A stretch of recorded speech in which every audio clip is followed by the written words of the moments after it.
All right. Let's see. It's on? Okay. All right. Well, I guess let's go ahead and get started.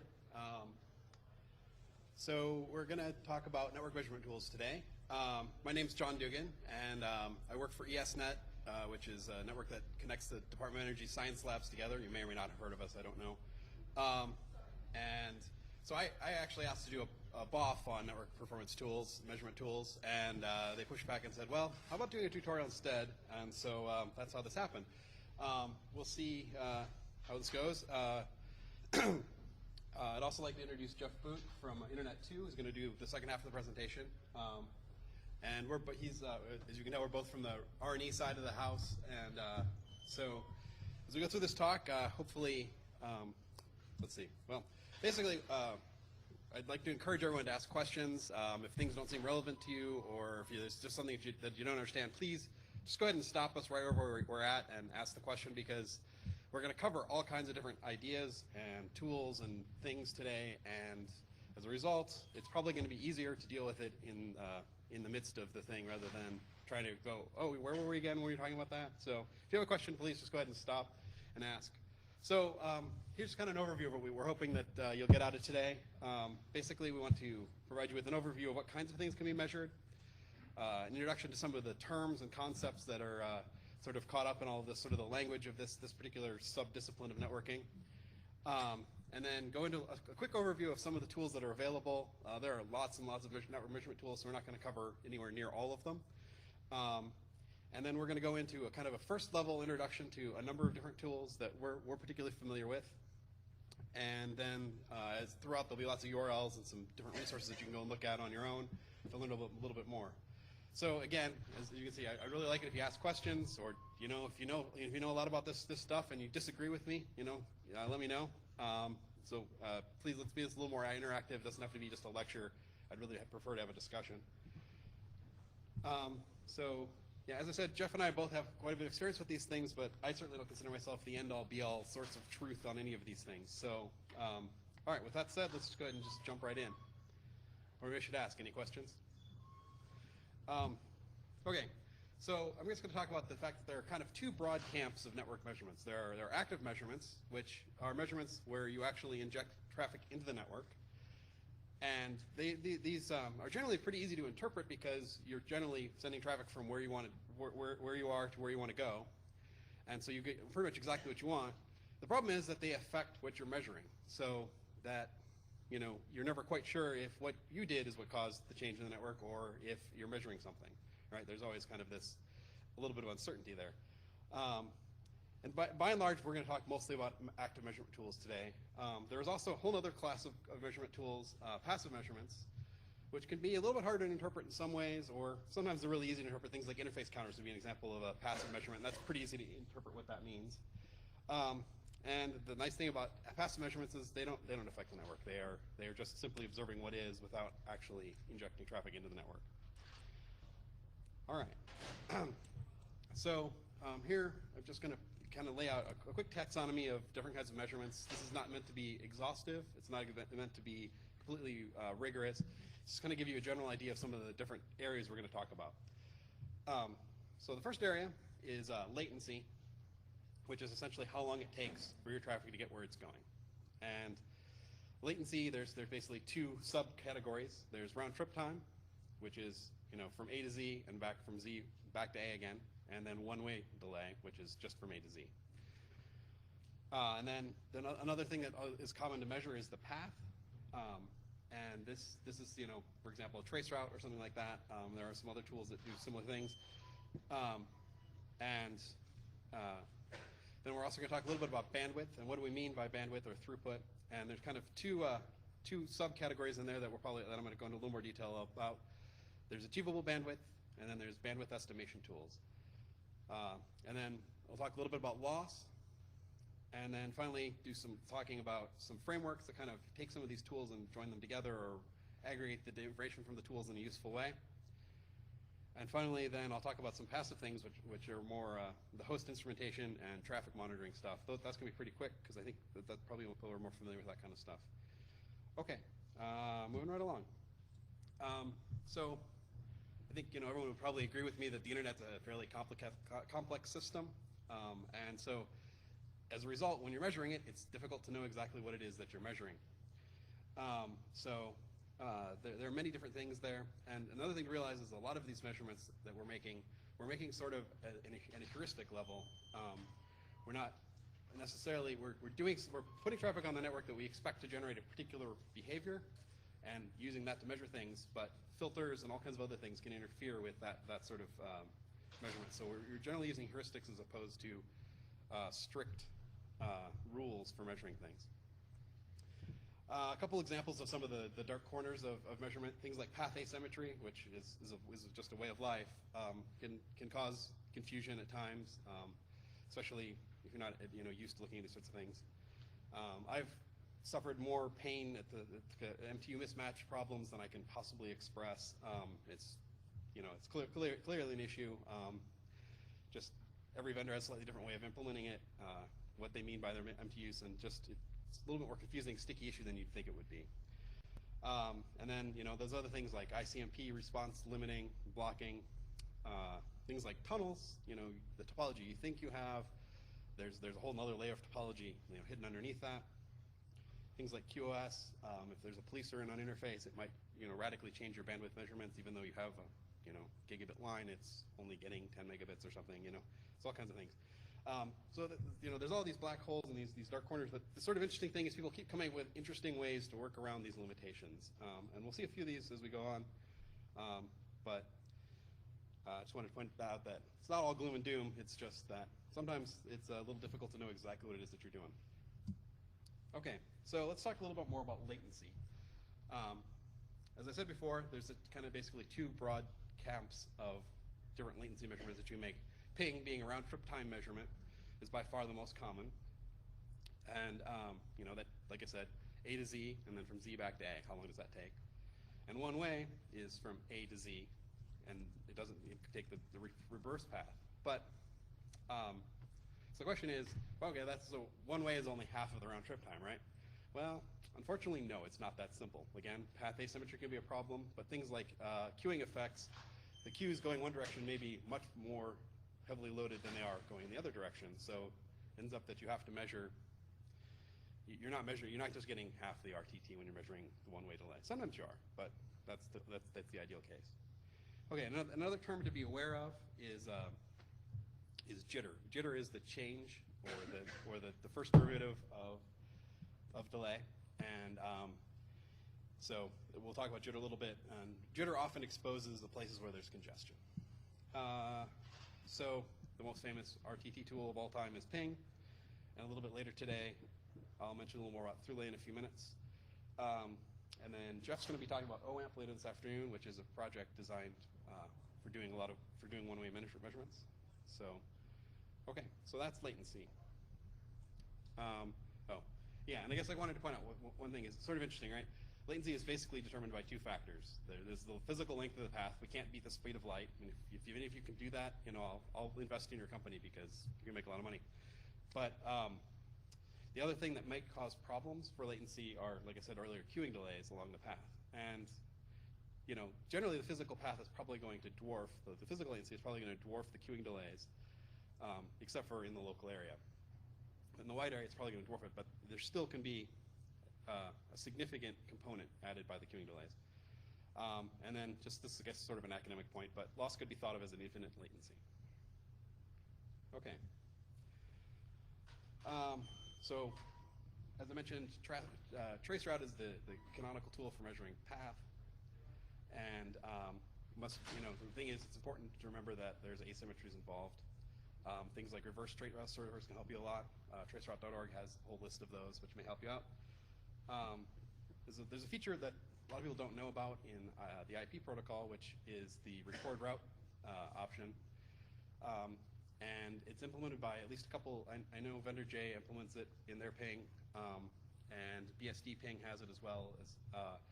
And it's sort of interesting because it will actually record the route. It has some limitations in that it can only record, I think, up to 9 hops, and it's not universally implemented, but it's another interesting to look at if you've never seen it. Another tool I just wanted to point out real quick is one that sort of kind of merges together both path measurements and latency measurements, and that's MTR.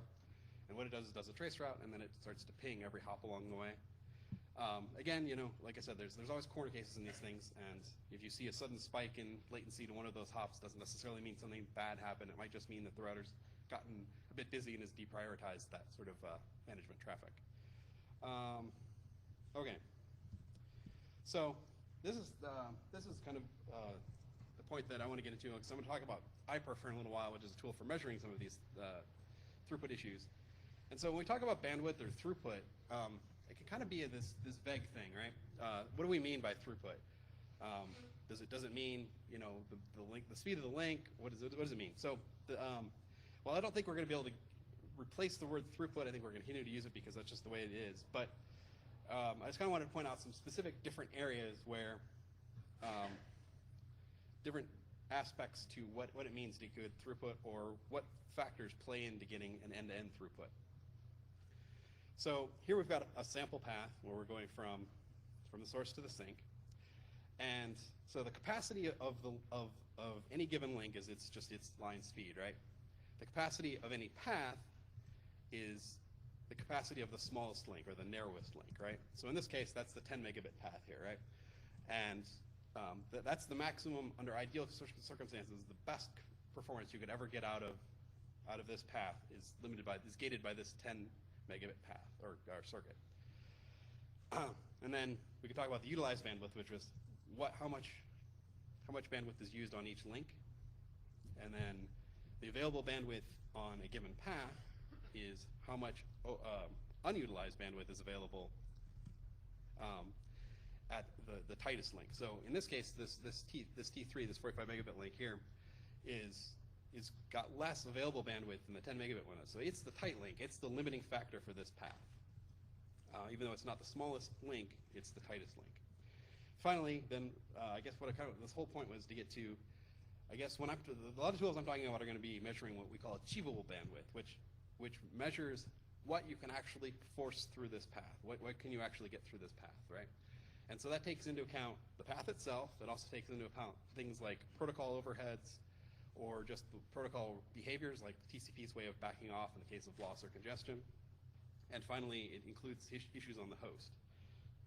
So, okay, so that's sort of a framework for what we're talking about when we're talking about bandwidth measurements.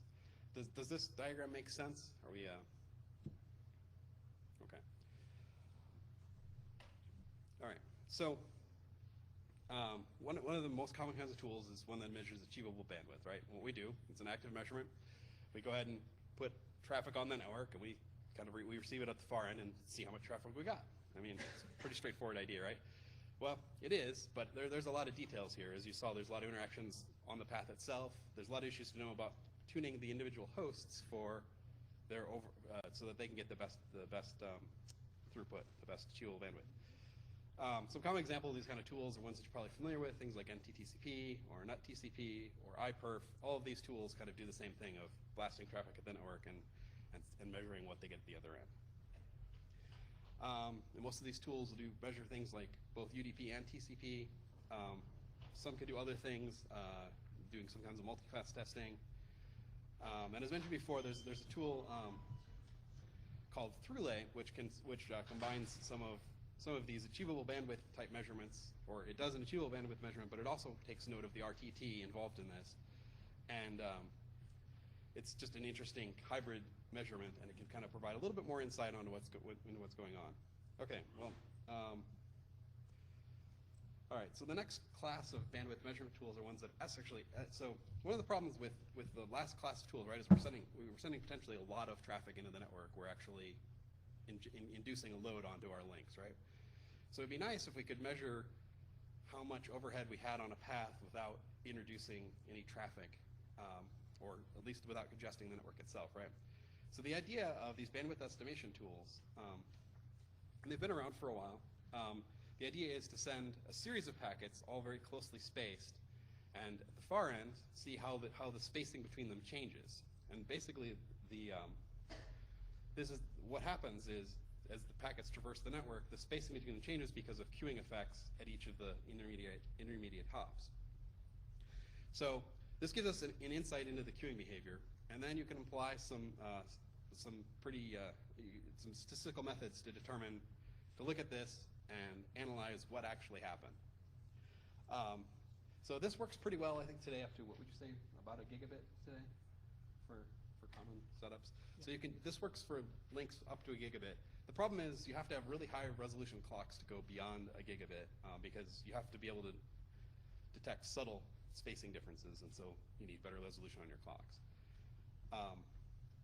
So examples of these tools, probably the most common one today is one called PathLoad from Georgia Tech. And then there have been in the past a couple of other ones. PathCar was I think was one of the first ones by Van Jacobson. And the problem with that one is it was never actually released in a source code form. So Bruce Ma wrote a replacement for it called PCAR, which implements the same ideas but is available. I don't think there's a lot of work being done on PCAR these days, but anyway, there's the URLs if you want to go take a look at those. All right, I'm going to kind of go through this one pretty quickly because I'm already taking more time than I should have. There are also some frameworks that can tie all these things together. I'm going to speak about PerfSonar here in a minute. I've got a whole slide on it.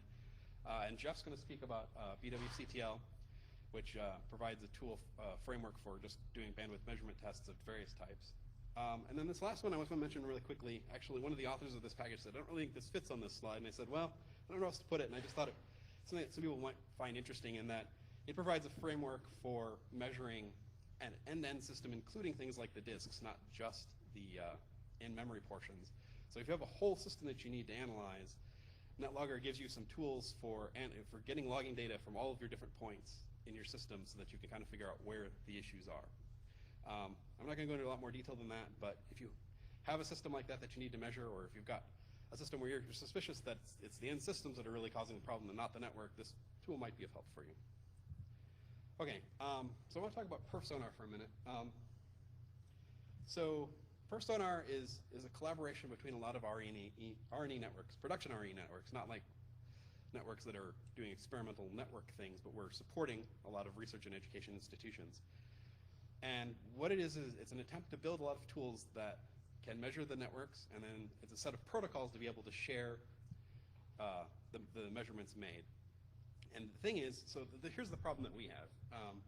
We have projects like the Large Hadron Collider, which is coming online, well, very soon now.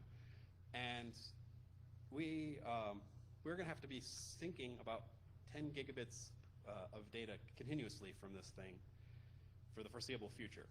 Problem is, it's not just our network. And when I say we, I mean ESNet in this case. It's not just our network. There's several other networks in between, and so we have no real visibility into their infrastructure. So to aid this sort of project, we want to be able to exchange this performance data between, or the various different kind of networks measurements between the different, basically, ASs in the path, right? And it's pretty interesting because one example of what PerfSonar can do, there's one of my coworkers developed a tool where you can do a trace route through these paths that are PerfSonar enabled, and you can actually get a bandwidth utilization graph for each hop along the way, even though only some of the hops are inside ESNet. Some of them traverse GEONT, and we even have some at CERN that all show up. And it's, I think this is a really interesting thing. It's really useful for us, but I think it could be interesting for other organizations that need to cooperate in this manner, where we're autonomous, but we're all working together to deliver this final product. All right, how are we doing for time?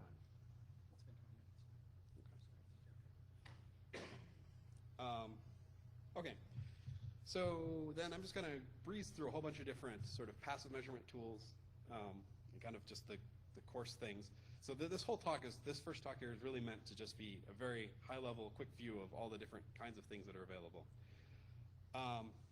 So there's a lot of packet capture tools like TCP dump, Wireshark, things like NTOP and TCP trace. I'm assuming that the first ones are pretty familiar. They capture packets on the network and display them, protocol analyzer type thing. NTOP takes and summarizes what it captures off the network and produces reports. TCP trace is kind of interesting. If you have a misbehaving TCP session, you can take a TCP dump trace, run it through TCP trace, and it will give you a graph that kind of shows you some of the interactions that are happening inside the TCP state machine. And then the last one I kind of want to mention, and I'm not going to go into a lot of this, but Bro is really a security tool, but it has, what a lot of people don't understand about Bro is it has this really fabulous language underneath it for writing applications that understand network state. So Vern Paxson, he wrote it, his goal was to do things like intrusion detection and security research, and that's what it's primarily done with Bro. But it is interesting to know that there's this very, very rich language for analyzing network state, and could be very useful for things well beyond just network research, or beyond security research, I mean. Okay, and then another kind of broad class of passive measurements would be flow analysis, things like net flow or S flow. And so we're going sort of, the first ones, the packet capture ones, are sort of the richest, the most granular detail. You have basically all of the information at those levels. And as we get into flows, you only have a per flow information, and then finally, in something like SNMP, a very coarse granularity. All you can see is what's traversing a particular interface. You can't tell who it is at all. Okay. So the other thing I wanted to mention was the Web 100 project. I don't know if anyone here has heard of this. It's an interesting project. The main idea is that TCP is really, is very handy. It's a black box. You put data in at one end, it comes out magically at the other end, right? Except for when it doesn't. And so the problem is when it doesn't, it usually has something to do with a fairly complex interaction inside the TCP state machine. And so the idea was to put instruments inside the TCP state machine to see when different events happen. So it defines a MIB for inspecting the state of a TCP session. It has been implemented for Linux for quite a long time. At least parts of it were implemented for Windows, although I'm not sure, because I don't understand the Microsoft roadmap at all. I don't really know what product it got integrated into. But anyway, there's a lot of interesting things you can learn by looking inside the TCP state machine. And Jeff's going to talk about a project from Internet 2 called NDT, which does this, to, among other things, to make some pretty interesting observations of what was going on inside your network. All right, and then there are some other host instrumentation sort of things, which are fairly obvious. And finally, I want to leave you with a couple of URLs for some resources. If you're familiar with CADA, they have a really nice taxonomy of tools. It's slightly out of date, but there's still a lot of good stuff there. It's an interesting place to go and look. CADA is always doing interesting measurement projects. And I didn't mention some of their things because they're less end-user focused. Some of their things, like Skitter, for example, gives really wonderful information, but it's less end-user focused, not a tool you're going to use yourself. And then there's this other site here at Columbia, which is also quite good. All right, at this point, I'm going to pause for a second. Does anyone have any questions about what we've gone through so far? Anything you think I missed? All right. Let me bring up the other presentation.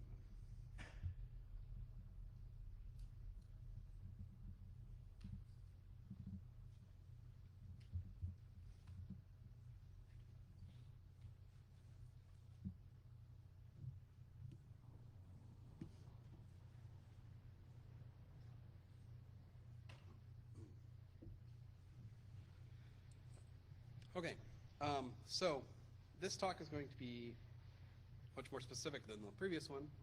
What I'd like to talk about is a quick overview of how to use iPerf, just kind of what it can do and the common options, and a little bit of theory about how to tune TCP sessions in general. So there's probably nothing like revolutionary in here. It was hard for me to judge what level of experience people would have coming into this, so hopefully it's not too low level. If it is, I can speed up and go through, so I've got some other things at the end that are a little more in-depth.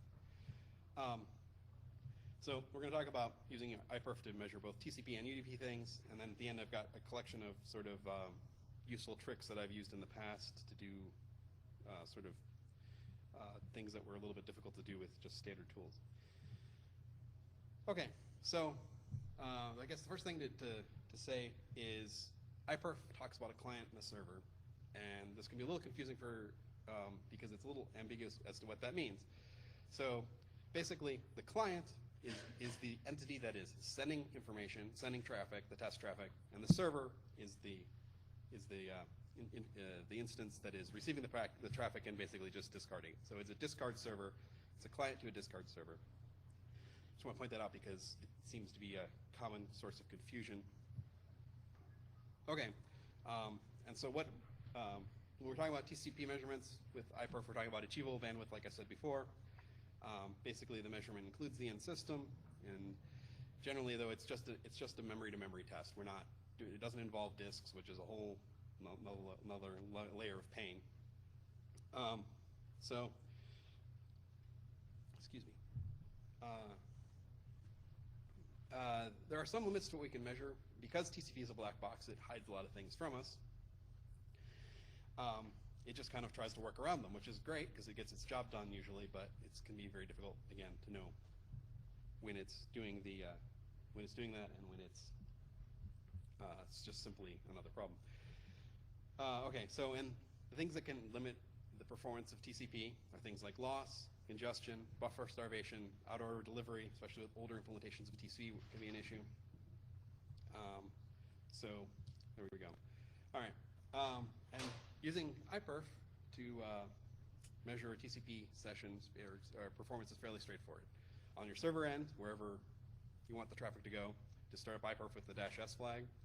It'll start listening on port 5001, and then on the client side, you just use iPerf with the -c flag and tell it the host name or the IP address of where the discard server is. By default, it'll just run a test for 10 seconds and try to see what kind of throughput it can get. So this is on my local area network at home. Got 933 megabits per second, just over the local wire, no tuning required. Most things aren't quite that simple, but that's kind of the default behavior. It'll just try to open up a TCP session for 10 seconds, send as much traffic as it can in that 10 seconds, and report what it was able to measure. So, like I said, that was on the local area. That was from my my office upstairs to the server down in the basement. So it's not a very long round trip time. So in the real world, especially things that are not just inside your data center, it's important to realize that the length of the path is going to play a significant role in how TCP is going to perform. So to prevent TCP from having a lot of idle time while it waits for traffic to arrive, the sender will wait for ACKs for traffic to arrive once it's filled up its send window, right? So it's important that you set your send window the appropriate size for your path, because if you don't, it'll just send a little bit of data and then wait a long time for the ACKs to come back because of what the round trip time is. So calculating how big this buffer should be is called the bandwidth delay product. And basically, it just tells, all it is simply the bandwidth, the maximum bandwidth you hope to achieve times the round trip time. So here's an example of the math. Basically, if you're trying to get a gigabit per second across the country, say 100 milliseconds apart, you need about 12 megabytes of in-flight data to keep TCP busy the whole time. Okay, so essentially, this is what you need to do to get full TCP performance. And must be on another slide.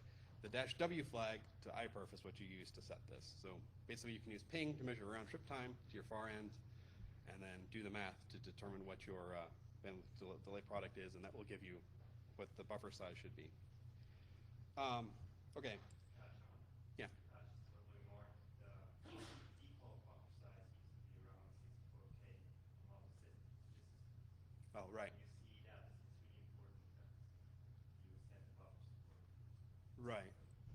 That's a good point. And 64K over 100 milliseconds. Right. Yeah, that's a very good. That's a very good point. So the point was that the defaults on most systems will only allow you to allocate. Well, the default without setting a window, setting the buffer size on most TCP implementations is only 64K, and many implementations won't allow you to do much more than that. They may be able to you up to like 256K or something like that.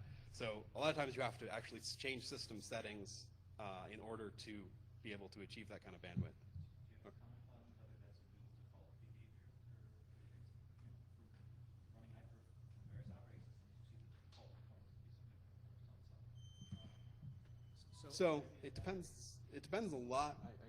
I'll start and then. Yeah, I was just going to say, so most systems are changing. The latest versions of Vista actually are much higher, for example, or they use some of the Web 100 developed auto-tuning kinds of things in order to increase that. The latest versions of Linux use auto-tuning in order to increase that. So it's not anywhere near as much of a problem as it used to be. But I mean, Linux, for example, you're not even you're most likely not even limited by Reno. But Right. Well, and the other issue, of course, is depends on what you're kind of setting yourself up for. Do you have a lot of big bulk transfers, or you're sending a lot of data, or do you have just a lot of very small sessions? So if you have millions of sessions or hundreds of thousands of sessions of this one box, the actual amount of memory that it allocates can actually be an issue, right?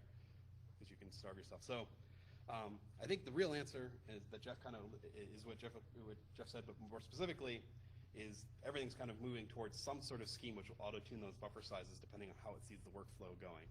And there's been a lot of work done on that. All right, any other questions? Okay, so then that's the basics of how to do TCP tests. I've got a little bit more detail, which actually mentions some of the stuff we just talked about. But let's talk about UDP for a second. So one of the nice things about UDP is that it's not, if it's a black box, it's an extremely simple black box. It doesn't really tell you, it doesn't really make any promises to you. It just says, I'll do my best to get the data there, right? So the nice thing about that is it doesn't hide anything from us. So when we make these kind of tests with UDP, we actually can learn about loss because we don't have TCP hiding the loss from us. We can learn about jitter because we actually get the packets, we actually generally get interrupted every time a new packet comes in. There's some exceptions to that, but you can learn a little bit more about jitter. You can see if things arrive out of order because TCP will just put them back in order for you. These are all interesting things that we can sort of tell above and beyond just the bandwidth, but we can also see that there are other things going on in the network, and as it turns out, things like out of order delivery can cause performance problems for TCP. Or loss definitely causes problems for TCP.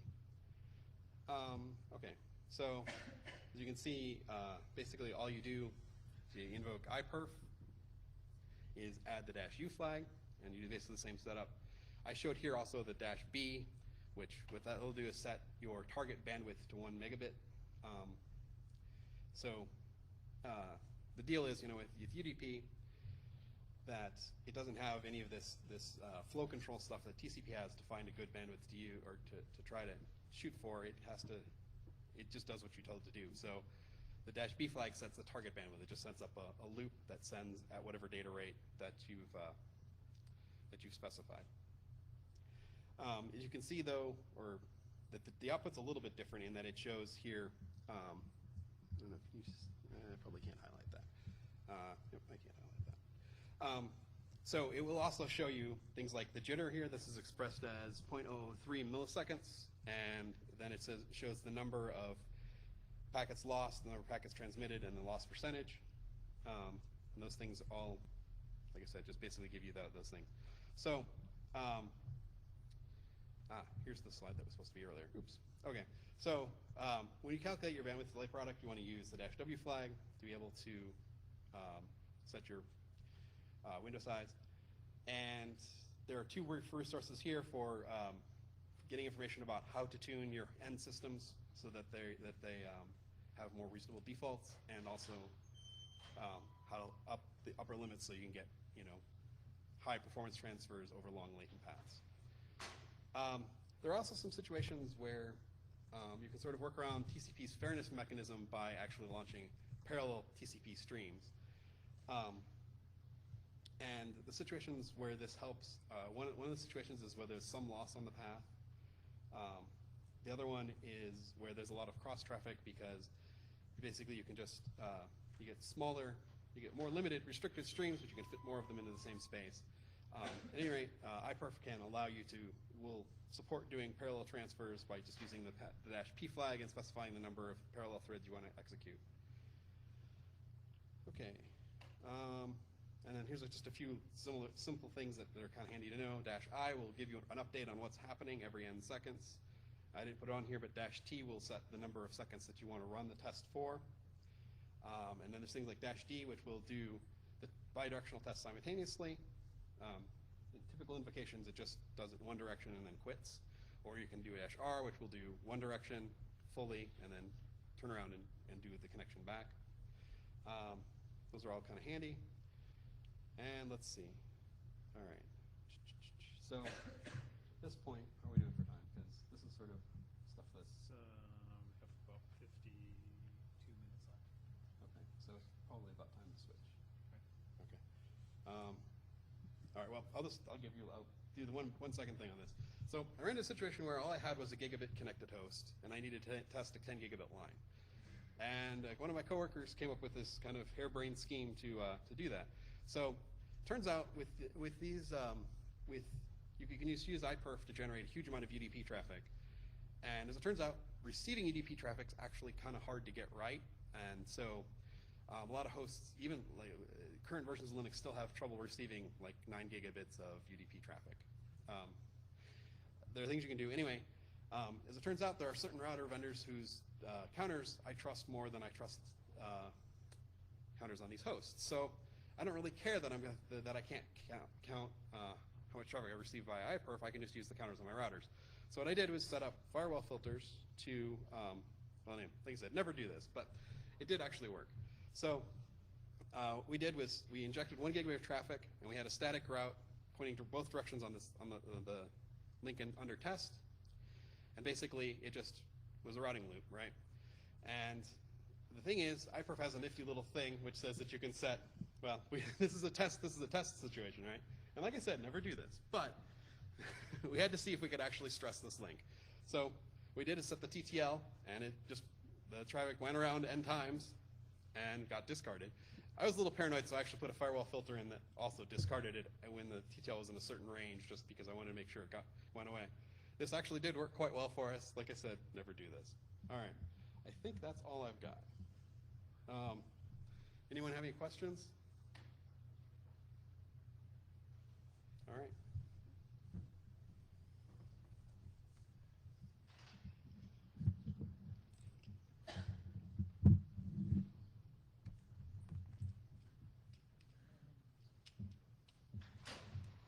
Just switch power to.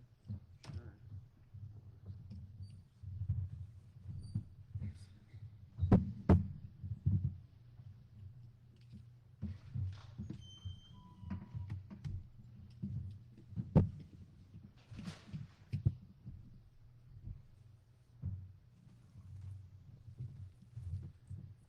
Why does it pick me right sometimes? There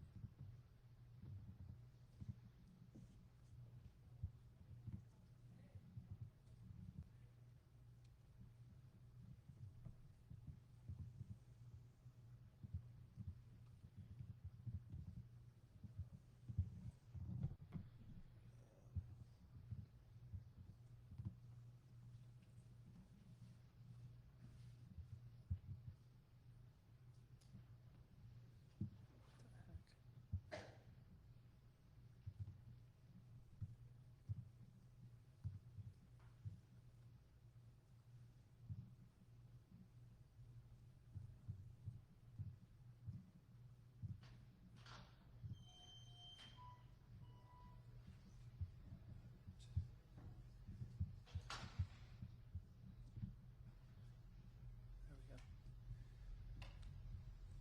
Okay, I'm going to talk more specifically about a couple of tools. John kind of gave more of the overview and then talked about iPerf. I'm going to go into BWCTL, OAMP, and NDT and NPAD. I probably should have split those up, but they're kind of similar things, so I put those together a little bit. BWCTL is something that you basically can add on top of iPerf. One of the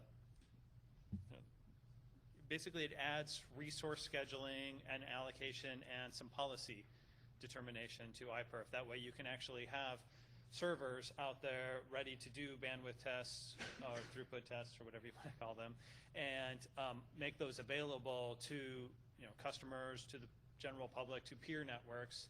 And that way you don't have the same sort of issues of when you're trying to debug a problem, calling up trying to find somebody who can give you an account on a system on a remote network somewhere. So, basically, the problem here is that people want to be able to verify their bandwidth when they're having some sort of performance issue. And typically you want to do some sort of path decomposition. You want to say, okay, I'm obviously having a problem with this full path. Can I do half the path or a quarter of the path? And you're trying to break down the problem, which means you often have to set up this synchronous communication with others in order to do this kind of debugging when you in the typical solution with iPerf. Or any other bandwidth tool for that in that case. But so the typical roadblocks for doing this type of diagnostic exercise is that you need the same software package, either the server or the client, installed on every single host that you're going to try and test from. You're going to need some amount of permissions, usually a full shell account. You need to be able to coordinate the testing with others, and basically it ends up taking a lot of time. BWCTL was designed to alleviate that. Not actually, let me go back a second. It was designed to help with just the ones with the asterisks there, right? You can allow tests to up to certain intensities for certain remote locations or for specific individuals even, and you can actually limit what types of things you can do. One of the nice things is that if you were to just start up an iPerf server, you pretty much have to specify that -W flag and specify that send receive buffer size when you invoke it. Since BWCTL doesn't actually open up that socket until it's actually going to run the test, it means you can actually run the test without having a remote login account at different sizes. I mean, that's one of the big issues that people end up running into when they're trying to coordinate this test with others, is they can't just throw up an iPerf server and leave it there because it doesn't have the right set of tuning options to it in order to make it a useful thing for a wide variety of tests. BWCTL's implementation is simply just a daemon and a client, and they're both built on top of the same kind of protocol library abstraction, and there's some authentication and policy hooks that can be changed by the local installation, and there's config files and all that to specify things with the normal authentication. The communication can be open or encrypted. There's one of the functionalities that BWCTL has is that it's got this concept of a three-party test. In other words, the client can actually contact two BWCTL servers and ask them to do a throughput test with each other. And this is actually one of the more useful things when you're trying to do that path decomposition, is because you could actually say, well, I know that I've already made sure that my portion of the network is clean. I've already looked at that, but the next portion, say from typically in the path decomposition test, you know someone at the remote end, you know your local end, and there's maybe 3, 4, 5 different ASs in the middle. Now, if you can diagnose the two local ends and then diagnose the big piece in the middle separately from each other, that usually buys you a whole heck of a lot. More of the problems are on the ends than in the middle, so it's it makes it much easier if you can, say, test from your egress point from your local network to the ingress of the remote network, as opposed to full end-to-end. That way you can kind of rule out the middle, and then that's very useful in many cases, because that's where you have the longest latency issues. So if you're going to have a TCP problem, that's going to exercise it. So if that's clean, then you're sure that you've got a problem in the middle, or I mean on the ends. Sorry. BWCTL the daemon basically acts as a broker for tests that come in, or for requests that come in. It's same sort of socket type of daemon as HTTP or anything else. It handles each request as it comes in, decides whether it can do it given available resources. It does need most HTTP types of daemons can actually just look at the request and decide this actually has to keep some state information, some scheduling for all new things in, so it actually has some kind of a long-lived broker process that is contacted and holds on to that kind of information.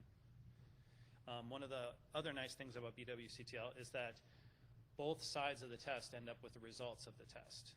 Typically when you're running an iPerf client, you only get the receiver side or the sender side, depending on which side you're running. And it's quite convenient to be able to get both sides from one command line invocation. And you'll see that essentially it just reps iPerf here, so you see the exact same results as from iPerf, other than the fact that you're seeing the receiver side and the sender side both, because I specified the -X flag. It essentially supports the same command line options as iPerf, with a couple of twists here and there, because of some enhancements for the authentication and some additional scheduling stuff. What I really wanted to kind of talk about a little bit here is the fact that one of the useful things about BWCTL is the fact that you can kind of set up recurring tests so that they happen over time. You know, every half an hour I want to do another one, for example. And being able to look at the historical data makes diagnosing things much easier. You know, if you knew that you did some sort of router maintenance at a given time, and suddenly your TCP test started doing poorly after that, you know to take a look at what was changed. So this can be combined with, you know, kind of your preventive maintenance schedule in order to say, okay, what changed when the traffic started slowing down. For example, on the Internet 2 network, the backbone network, we actually have kind of a knock alarm essentially go off if any of our throughput tests from any of our POP locations go below 960 megabits per second. And then the knock is sent email. So this particular page is just showing kind of the last test that happened. And this is just a small mesh of some test servers we set up. And this is kind of what, if you clicked on any one of those, you'd get the historical record of what was, you know, of all of these tests. And, you know, you can see it's mostly a flat line going right across, but right through here, we actually had better performance for some reason, and all the rest of the time we didn't. So I didn't actually go back and try and diagnose this, but, you know, whatever we were doing during those couple of hours, we should do more often. So in order to do this resource allocation, each incoming connection is classified and determine which kind of permission set it should get. And then once it's thrown into that permission set, it finds out whether it's able to do open mode or whether it has to be encrypted, how much bandwidth to allow, how long of a test to allow, and how far into the future it can schedule tests. It basically treats the allocation of time slots for this scheduling just like any other resource in order to kind of simplify the model.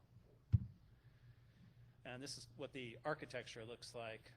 Probably not going to go into this because it's probably not that important unless anybody wants me to, but it shows how the three-party interaction works and how that scheduling takes place. And this is what happens if you don't have a server. So if you're just doing a test from your client to a remote BWCTL server. And as I said, iPerf is the primary tester. However, the latest version of BWCTL that was just put out within the past couple months, which is still just a release candidate, and I'll be putting out another release candidate this week, I believe, if I can find a couple minutes, actually supports more throughput tools. So Throughly, which is one John also mentioned earlier today, is actually compiled into BWCTL. NetTCP is another one it supports. I'm actually looking at supporting some of the, or at least one of the path, the available bandwidth tools, the path load. And but essentially, the latest changes to BWCTL allow it to kind of plug in new tools as you would want.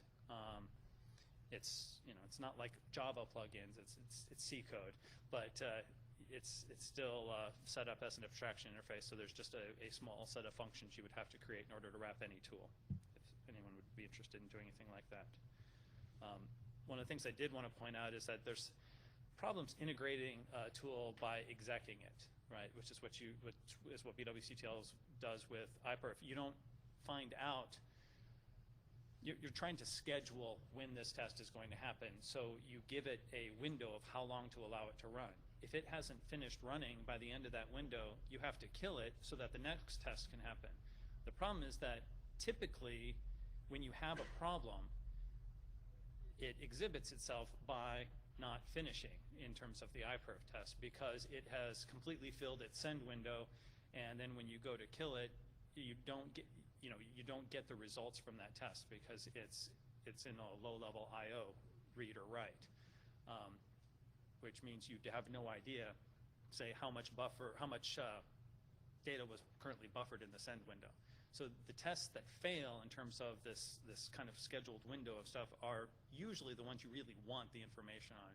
So one of the things that John and I have talked about into the future is creating an API for iPerf so that you could actually get some information, and so that when you can do some actual socket interpretation at lower levels.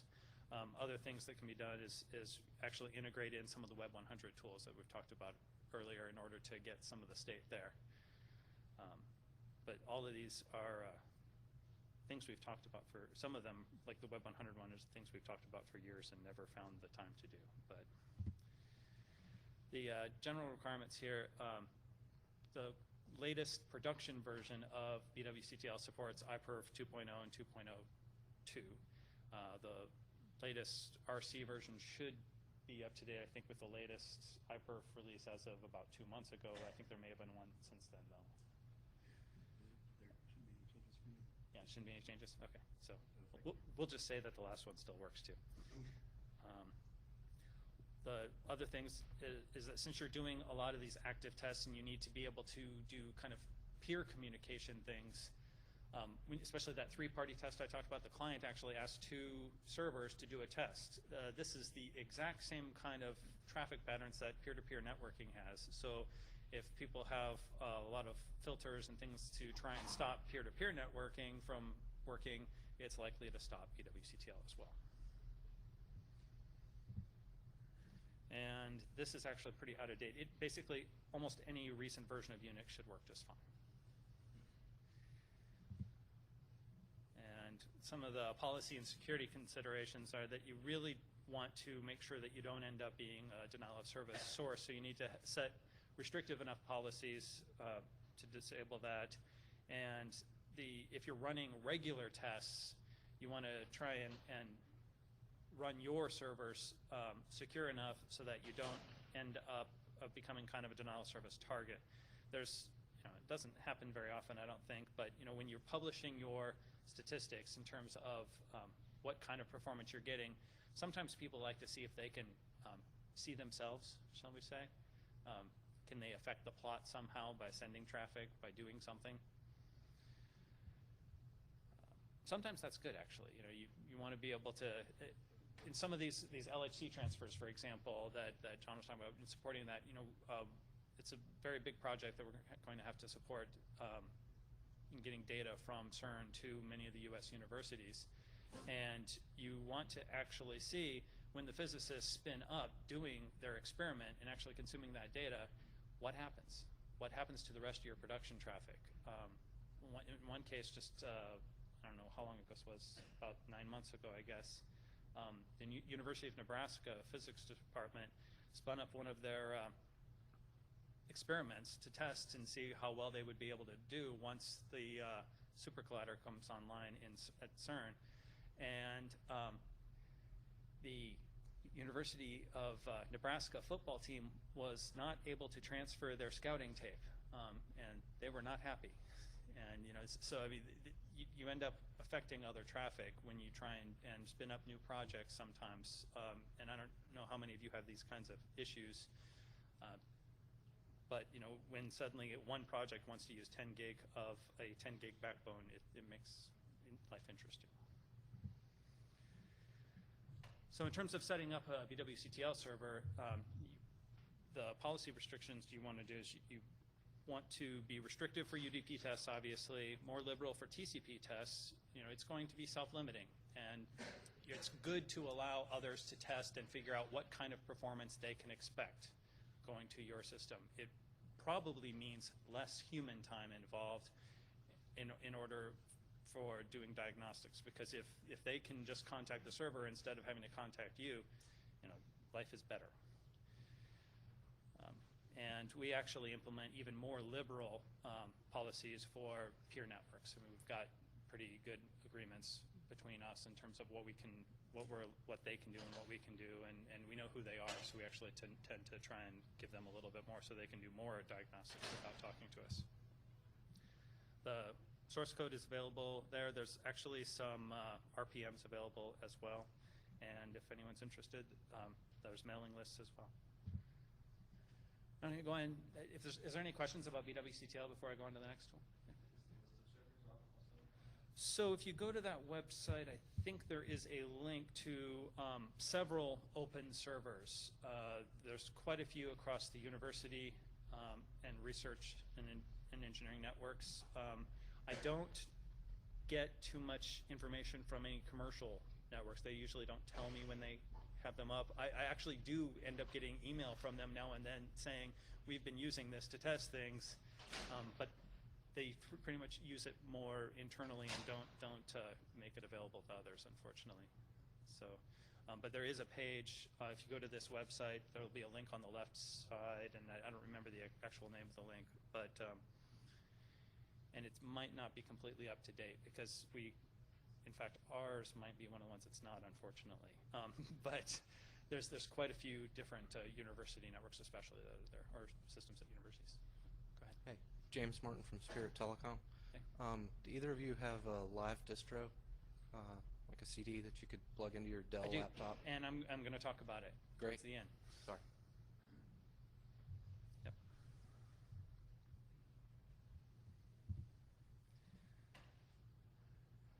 Okay, we're going to OAMP now, and as John said earlier, OAMP measures one-way latencies, which is good for doing things like jitter, which I actually tend not to call jitter anymore. I usually call it delay variation, because jitter has a very specific meaning in the kind of audio-video streaming world, and it's not really the measure that I think we want to use in the networking world in general. But the OAMP protocol was developed to isolate the directions. Typically, routing issues, congestion, many of the problems you have on networks are actually, you know, most of the time happen in one direction, not both. So, you know, being able to diagnose these issues separately is very helpful. The problem with trying to do one-way latencies is essentially you have to have synchronized clocks in order to measure it accurately, and you have to have coordination, right? You have to be able to say, I want to do a test at this time. And so the OAMP was developed to do that. There is an RFC for it, which is almost 2 years old now in September. And the OAMP implementation that I'm going to talk about was kind of the sample implementation for that. The control protocol, so OAMP's actually two protocols, right? There's this control protocol that's a TCP protocol, and then there's the kind of more of a packet format for the test protocol. And it's UDP packets that are sent of a specific format, and they carry the timestamp information, potentially encrypted, and they're of different sizes, and they're sent at different schedules based on what was negotiated using the control protocol. And the test protocol can be open authenticated or encrypted. The difference between authenticated and encrypted is encrypted packets are completely encrypted, timestamp included. When we were working on the RFC, we decided that One of the problems with encrypting completely is that you end up getting your timestamp and then having to encrypt your timestamp, and you're spending all this time encrypting the timestamp and then sending it, and you've really perturbed your measurement a lot. Because you're not only measuring the time it took to send the packet, you're measuring the time it took to encrypt the packet and then send the packet. So we created this kind of third authenticated mode, which all of the headers in terms of things like the packet number, because there's a number, and all of the kind of information field about the packet, about what the sequence number, I guess, is actually what it's called in there, is actually encrypted first.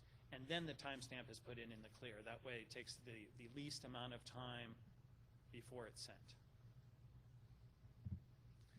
The sample implementation is actually very similar to BWCTL. I actually stole a lot of the OWAMP implementation to create BWCTL, so it looks quite a bit similar.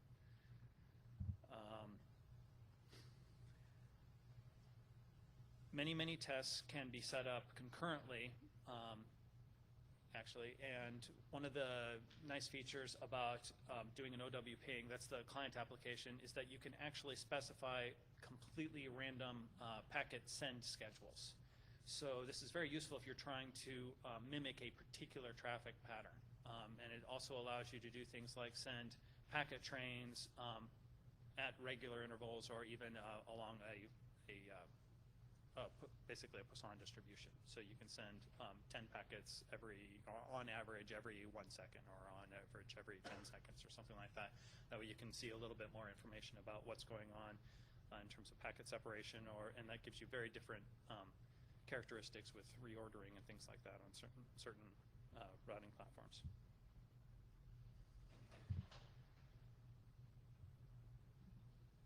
And I'm going to go ahead and skip forward to what the results look like.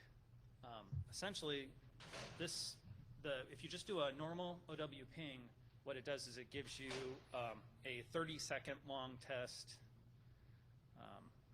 or I'm sorry, a 10-second long test. Change the defaults. A 10-second long test of 10 packets per second, and it.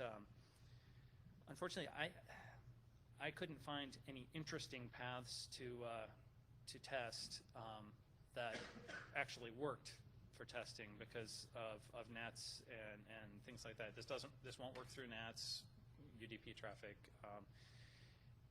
and it also so most of my test points that I have access to are on the internet to Backbone, which is a little bit over provisioned, so my data is pretty boring.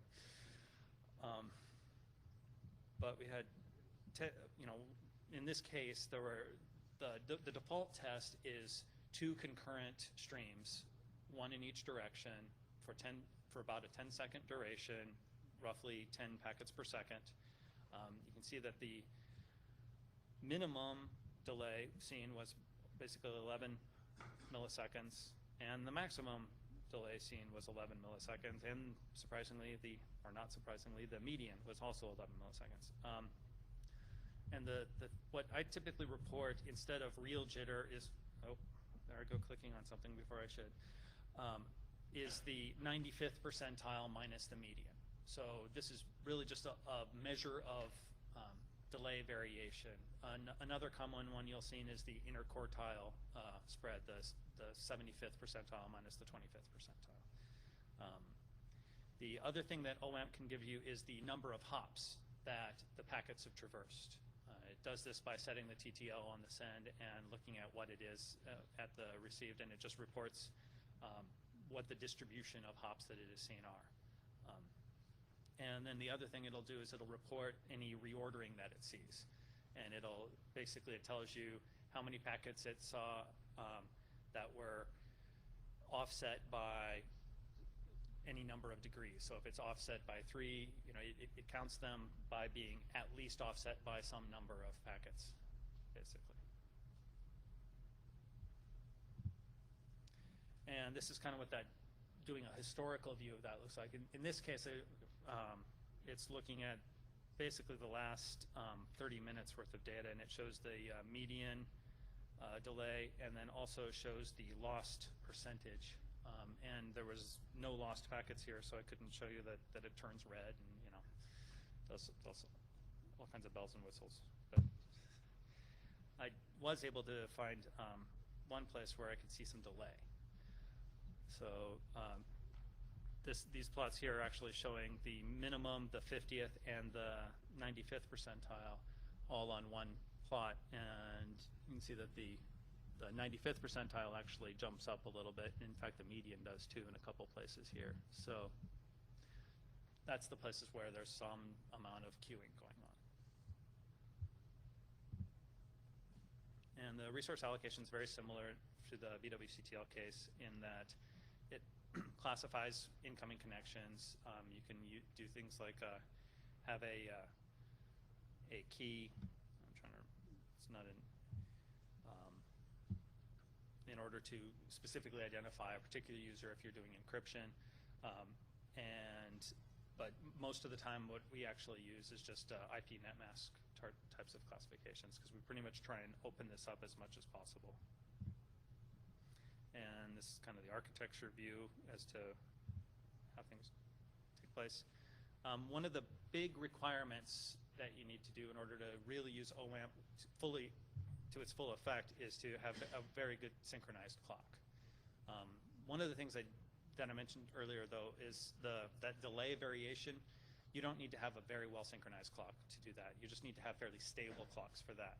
You'll just be willing to ignore the delay number itself, and then you can look at those differences in delay, that 95th percentile minus the median, and that'll give you a good idea of how much queuing is going on, as opposed to, because it doesn't really matter to you that your clocks are offset a whole bunch. What matters is the how much that variation is changing, if you're looking for things like jitter.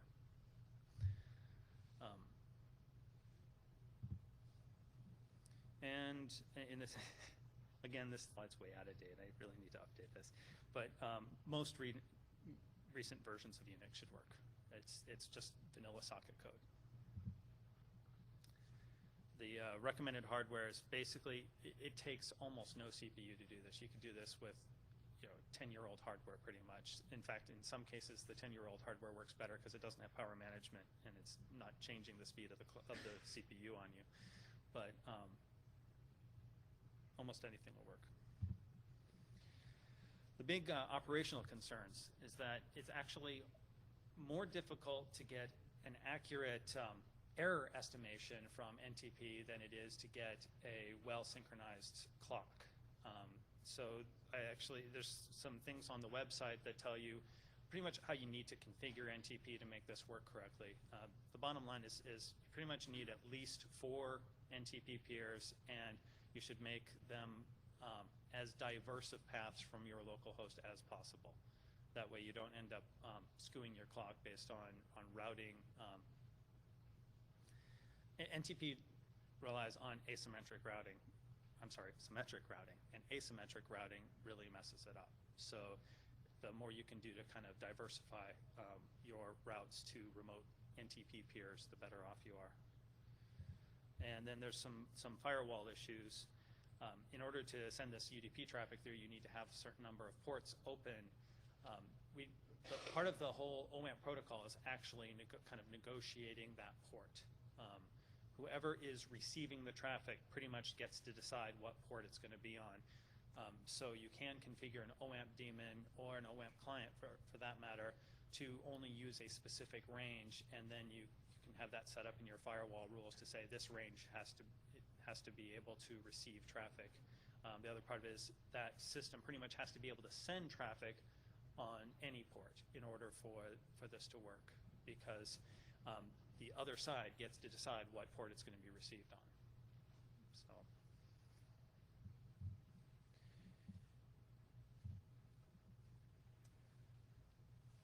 And the policy recommendations are that the OAMP daemon keeps track of all of the current traffic that's going on. It has global state in terms of that. So you can restrict the overall amount of traffic that any one system is going to do in terms of this. And so if you can restrict that to something you're perfectly happy going across your network, it's not an issue. And it's available on this website. And the servers should also be available on that other.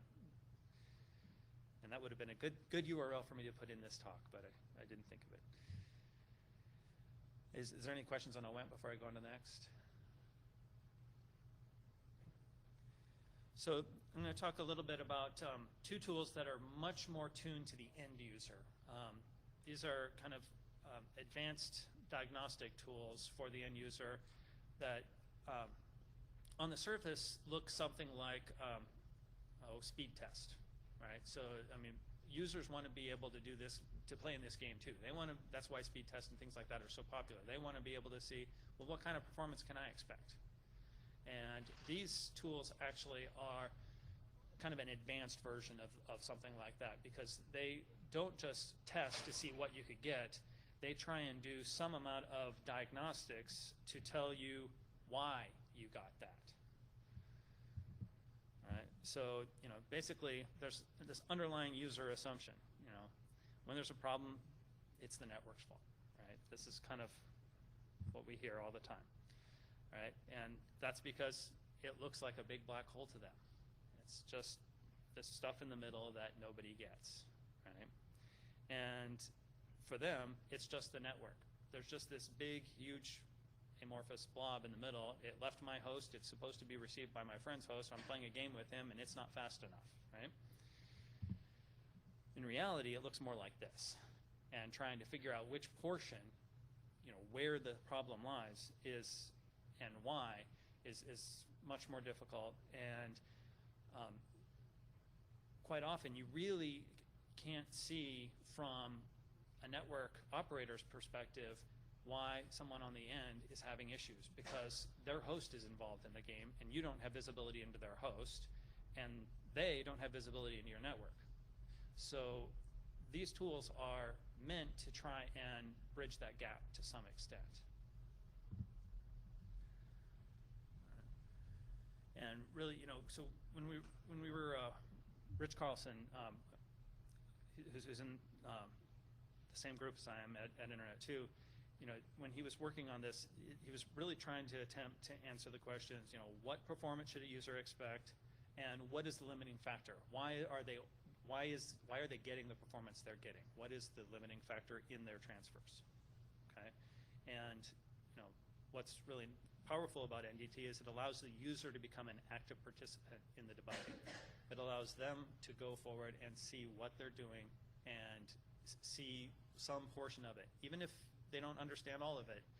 Essentially, it tries to abstract things up to a very simple set and then give the background reasons and data behind that, and allows them to click on a button to send all those results someplace.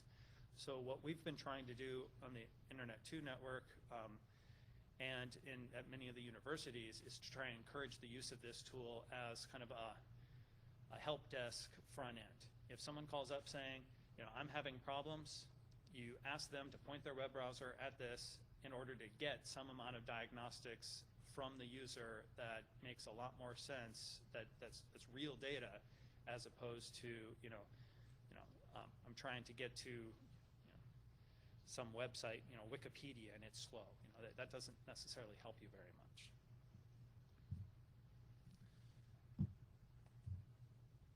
The user interface is just a Java applet, and there's actually a command line client as well for people who want to actually test, say, server to server, which is really useful if you're trying to remote log into a POP and do a test from there.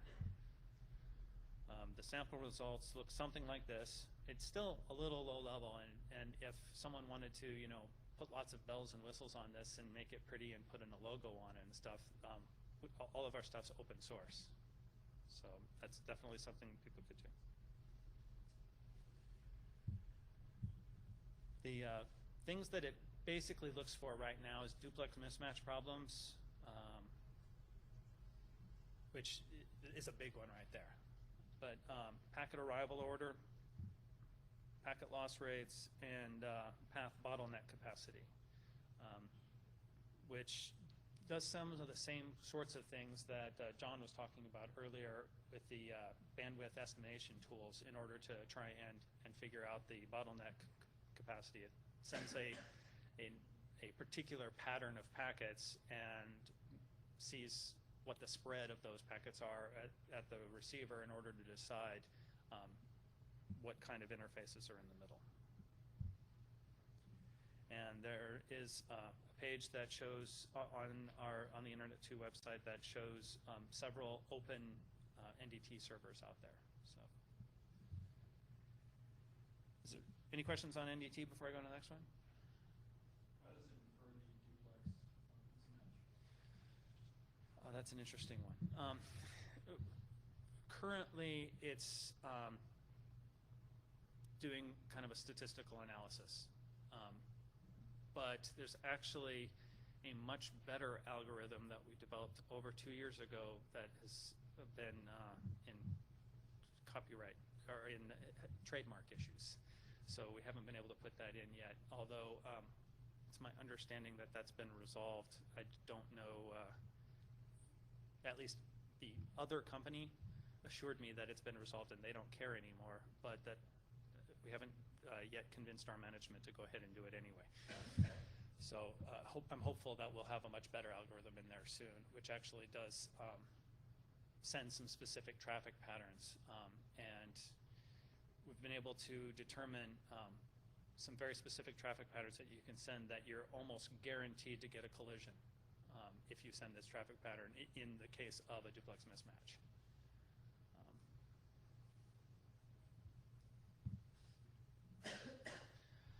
So NPAD is a tool written by, well, I don't know if it's written by Matt Mathis, but it's under his project at, is he actually at Penn State or PSC, Pittsburgh Supercomputer. And it's very much under the same vein as NDT in that it's invoked by a web browser and you have an applet, but it's kind of looking at a slightly different problem. Actually, I should mention, the way NDT works is that it uses the Web 100 kernel variables underneath. So that's the reason it's able to do a lot of these fine packet sending patterns and look at that and see what the results are, even though it's using TCP. It's able to look underneath the hood and some of the TCP stuff. NPAD's the same way, using the Web 100 things. And it's actually trying to look at the local infrastructure in general. You want to try and use NPAD to do kind of close-in tests, and it looks at the local infrastructure to try and determine whether there's anything in the local infrastructure that would limit a longer transfer. And by longer, I mean latency longer. So if you're trying to transfer something that would have a high bandwidth delay product, it looks for things that would limit that. There, Pittsburgh Supercomputer, right on the next slide. I just needed to go one more. Essentially, it's looking at that same kind of network. It's, like I said, it's looking at this long path problem. Quite often what happens is if you look here and you tried to do a transfer between like host 1 and host 2, where the path is relatively short, even if you have some sort of issue between switch 1 and R1, you might still get very good performance because your loss rate might not be so much to inhibit the transfer, okay? Whereas if you were actually trying to send much longer, even though you're still going over that same path with the same loss rate, you end up needing to have a much lower loss rate to get good throughput in the longer distance. And there's some additional slides on this here. So essentially, in this case, in order to get the full transfer rate between host 1 and host 2, you only need to have 8 packets in flight. Okay? In order to go that longer path, you actually have to have 583 packets in flight at any one time. So the big issue here is not, let's see, go to the next one. Oh, I don't have it there. All right, I took out that other slide. So essentially what happens is because of TCP congestion control and you cut the, since you cut the number of packets that can be in flight in half, the second you lose a packet and you only speed up very slowly, it actually doesn't take that long to increase up to 8 packets in flight. even if you go down to 4. It just doesn't take that long. But if you cut 583 in half and then are incrementing linearly, it takes much longer to increase that, especially since you can only do it on the order of round trip times.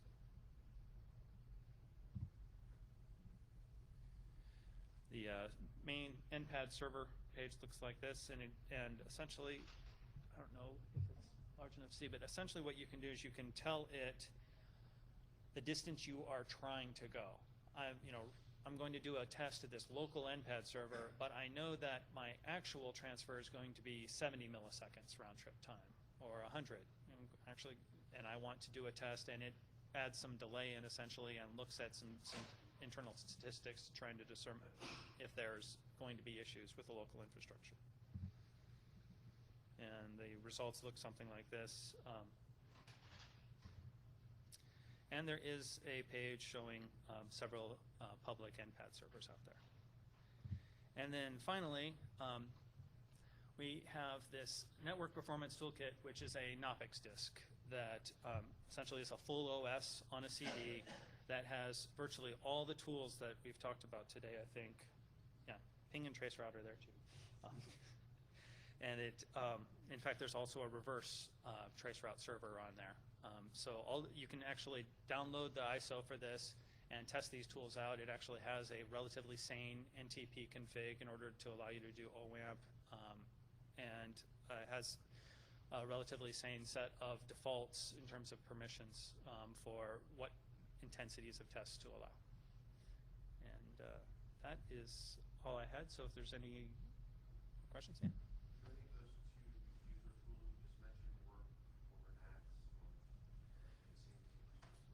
So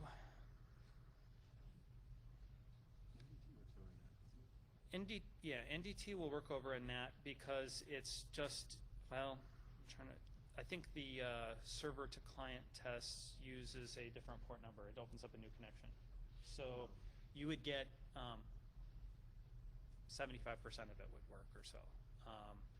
And it depends on the NAT too. I mean, some of them are smart enough that that one would work, I think.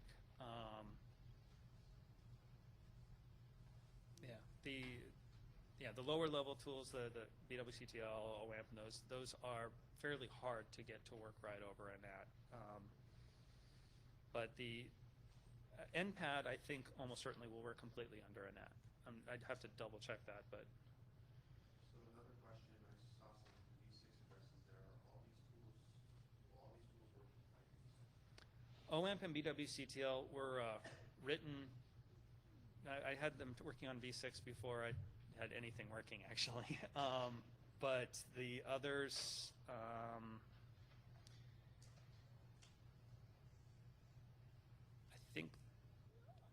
think NDT will, but there might be. It's got its. If you're running it within an Apache web server, it should. That supports V6, it should. But I don't know if there's this built-in small web server that you can use instead, and I don't know if that one supports V6 or not. But if you're just using the CGI script from an Apache server that does that, that one should work.